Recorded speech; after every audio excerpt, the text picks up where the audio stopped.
So we are going to be demonstrating the technique of counterstrain for the extensor carpi radialis longus.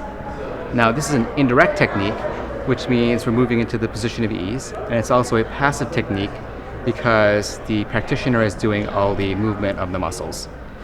So what we're going to do is, a point to keep in mind first is that the only reason you would do this is that there is pain in the posterior wrist. So what we're going to do here is find a tender point, which could be either in the posterior lateral forearm or in the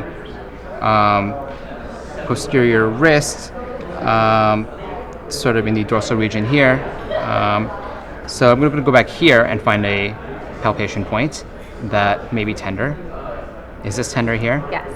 So now that we found a point, we're going to rate it on a scale of 0 to 10, calling it a 10. So this is going to be a 10 on that scale.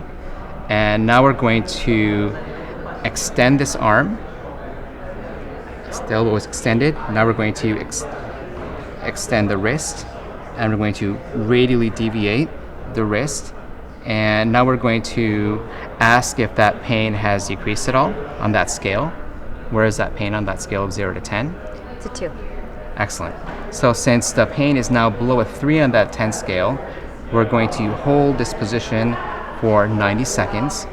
We're going to monitor this point where the tender point was, and we are going to check for a therapeutic pulse, and we're also going to check for a tissue texture changes.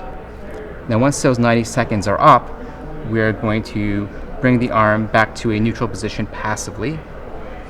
And do that. And we're going to reassess how is the pain now in that tender point. It's a 2. Since it's below a 3 on that 10 scale, we're going to consider that technique a success.